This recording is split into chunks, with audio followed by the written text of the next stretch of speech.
Quadcom, Yes, correct? that's true. Yes. Yes, so why would you But speak to... we never. No, the point is this, Representative Abante. Yes, yes, Do you, in the lower house, do you all speak to your resource persons before they attend the hearing? Not necessarily, but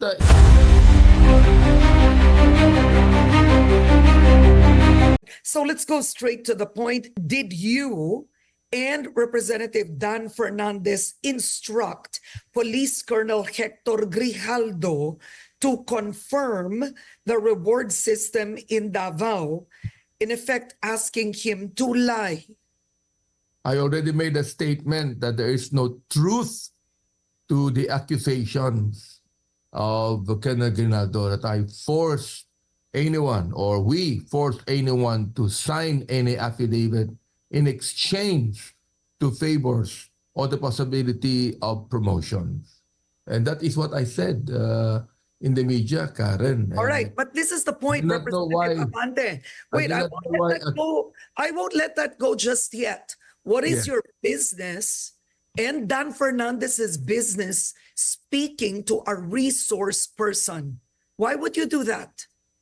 He was actually a classmate of Colonel Garma. And Colonel Garma asked us if we can talk to Colonel Grijaldo because he has something to say.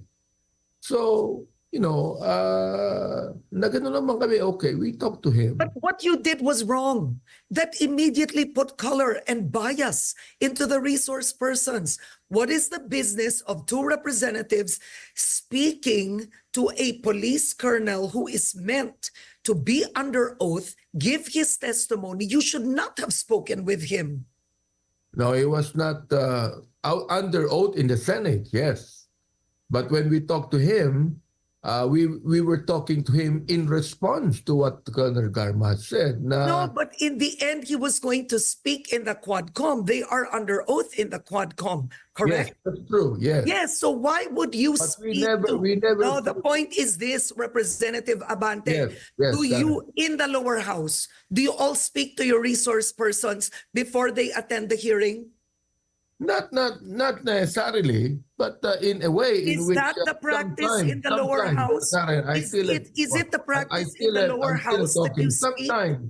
Sometimes these resource persons would request us to talk to them privately. So we give them some time so we could be able to talk to them privately. But the thing is this, forcing anyone to make an affidavit that will tell them, that will speak lies to them. We don't do that.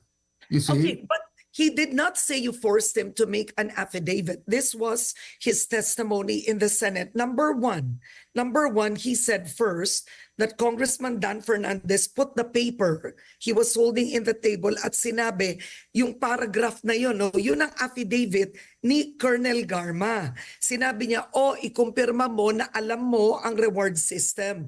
In other words, it appears that you were not objective, both of you, that you were in effect influencing a resource person to No, we're not. corroborate Garma's testimony. No, we're not. Accusation niya. We're not influencing him. We're Okay. just asking him because it was Colonel Garma who actually told us, "Can you please talk to Colonel Grad because he's my classmate." Regardless, He has this is not something the to say. point. The thing The is point- this. I think it's Okay, this. but- Okay. But the point is, did you speak to a resource person, two representatives, a resource person in private without his lawyer? Did you do that? No, there were two lawyers there. You see His that? lawyers. He could be able to call his lawyer too if he wanted to. No, that's not the point. When you spoke with him, was he alone? The point is this, Karen. No force was given. The point is this. We did not tell him. We did not actually force him to make an affidavit. We did not force him to say that he agrees with Garma. All right? We did not do that. We were just Representative polite enough No. because they wanted to speak to us. We're just polite enough to be able to give them the room for them to say something. Okay.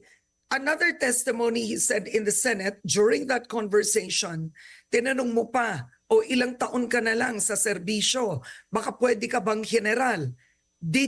Was there a part of the conversation that went this way? That's a lie. The thing is, why would people believe a killer who would say those things? But why would they believe you? Even This in the was Quadcom. highly inappropriate. The point is, Representative Abante, is this.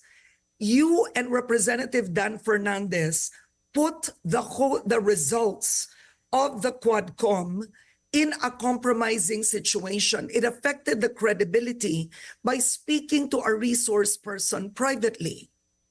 I don't think so. I mean, we will still pursue the truth, and that is what we want to say.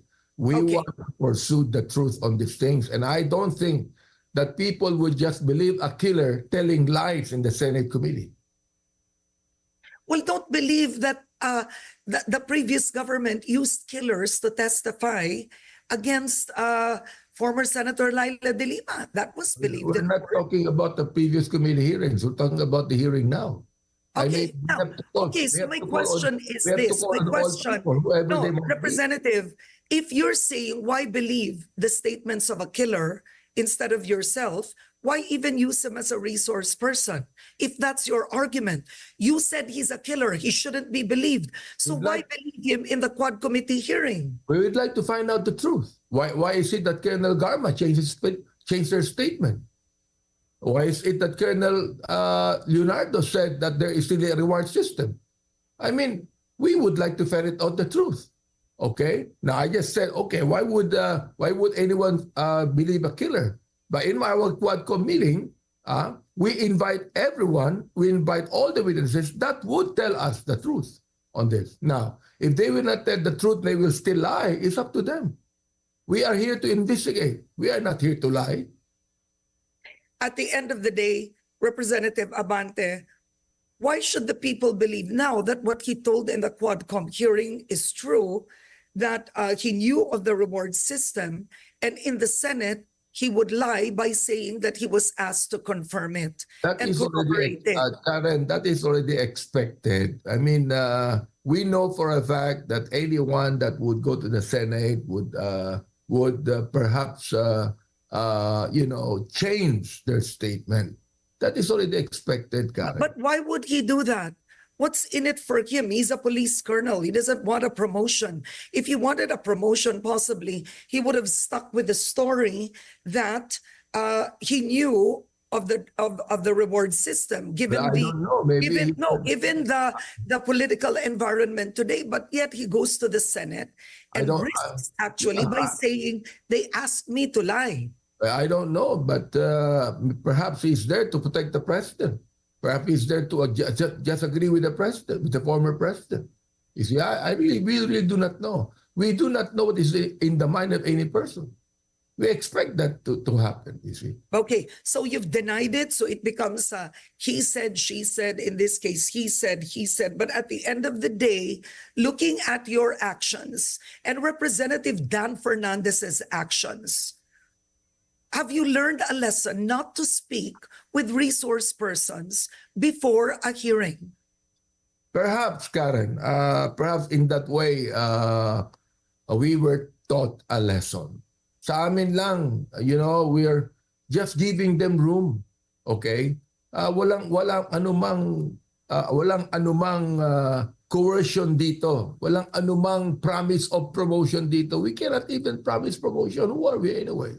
You see, we just want to let the people know the truth about the EJ case. Mas matindi ang EJ case, rather more than any statement of any police officer. Okay, but at the end of the day, by meeting with a witness, a resource person, you have two sitting representatives, you are co-chairman of the hearing. People can perceive that as undue influence. That's subtle pressure. I don't think so. That could be perceived as subtle pressure, undue influence. Remember, you are co-chairman of that committee. Perhaps some people would perceive that, but most people will not. You know, I'm the chairman of the Committee on Human Rights, and we would like to find out. You see that? Even in a personal way. Kung halimbawa, nakiusap yung isang resource person, pwede bang makausap kayo muna? So, we give way. We give way. What is wrong with that? You see that? We give way. Because he would like to know the truth of the matter. But then, magkakaroon ng pagkakaiba ng statement niya. Well, it's up to him. It's up to him. You see that? Kami lang, ang amin lang attitude is that hindi naman kami matigas. Malambot din kami na nais namin na malaman ang katotohanan. Kung yung taong yan, nais niya, pwede ba kayong makausap? So why not? Oo. But you know, coercing a person. But Representative Dan Fernandez was there with you. Representative Dan Fernandez was there with you, right? Yeah. And Colonel Grijaldo's statement was firm. Sinabi niya, he put the paper he was holding on the table. I believe he said this in Filipino, and he said, this is the statement. You'll say, tinuturo niya yung paragraph. This is Colonel Garma's supplemental affidavit. Just say you know the reward system. Ikumpirma mo lang. Kumpirma mo to. Hawak yung papel. Why would he invent that story? Who invented, Karen? So why would Grijaldo invent that story? Okay. Well, I don't know about him. Perhaps you could be able to ask him, why would he invent that kind of a story? See? He might be protecting someone else. No, so you're saying Dan Fernandez did not do that? See, he is one of those that knew the killing of General Barayuga. Now, I do not know if anyone would just look at his statement. He was one of those that are accused in the killing of Barayuga. Yun dapat ang sinabi niya. I was not part of the killing of Barayuga. What he has said, you see? And the thing is this, kawawa naman si Colonel Garma. Colonel Garma has a change of heart. She had reflection and she said, I now would like to say the truth because the truth shall set me free. Ang nais lamang ni Colonel Garma is that perhaps you can talk to Colonel Grijaldo. He has a lot of things to say. But all of a sudden, he had nothing to say but go against the statement of Colonel Garma. But that's what I'm trying to say. That's what a resource person is. It depends, you know. It's a matter of, by looking for the truth, we can't influence them to speak one way or the other. Because now he claims, this is what he's saying. I mean, this is what he's saying in the Senate, that at first he refused Dan Fernandez, right? Sinabi niya wala siyang alam sa reward scheme. Tapos, kinausap mo siya pagkatapos. Tas dito mo na parang, this is where undue influence could be perceived or pressure. Sinabi mo daw, tinanong mo, ilang taon ka pa? Ilang taon ka pa ba sa PNP? Sabi niya, I still have 4 years before my retirement. Sinabi mo, you can still become a general. Doon niya sinabing, I'm content with my rank. Well, Kumbaga, it means if you say something that is pleasing to this administration, ganun ang dating is, baka maging general ka pa. Well, talagang mangyayari yan, Karen. I mean, people will always try to excuse themselves or give reasons para baka wala sila sa investigasyon, para hindi na maimbitahan yan, para, para bang, any investigation in the Senate or the House, hindi naman nakakatuwa yan sa kanila eh. All right? So they will do everything they can to excuse. Yeah. But I think there's a lesson here for two representatives. It's the issue of propriety and being beyond reproach. We ask our judges, we ask Supreme Court judges to be beyond reproach, not a hint, right? Not a hint of impropriety. So next time, what will change in how the Quad Committee holds its hearings? We are not a court, Karen. We are a committee in Congress.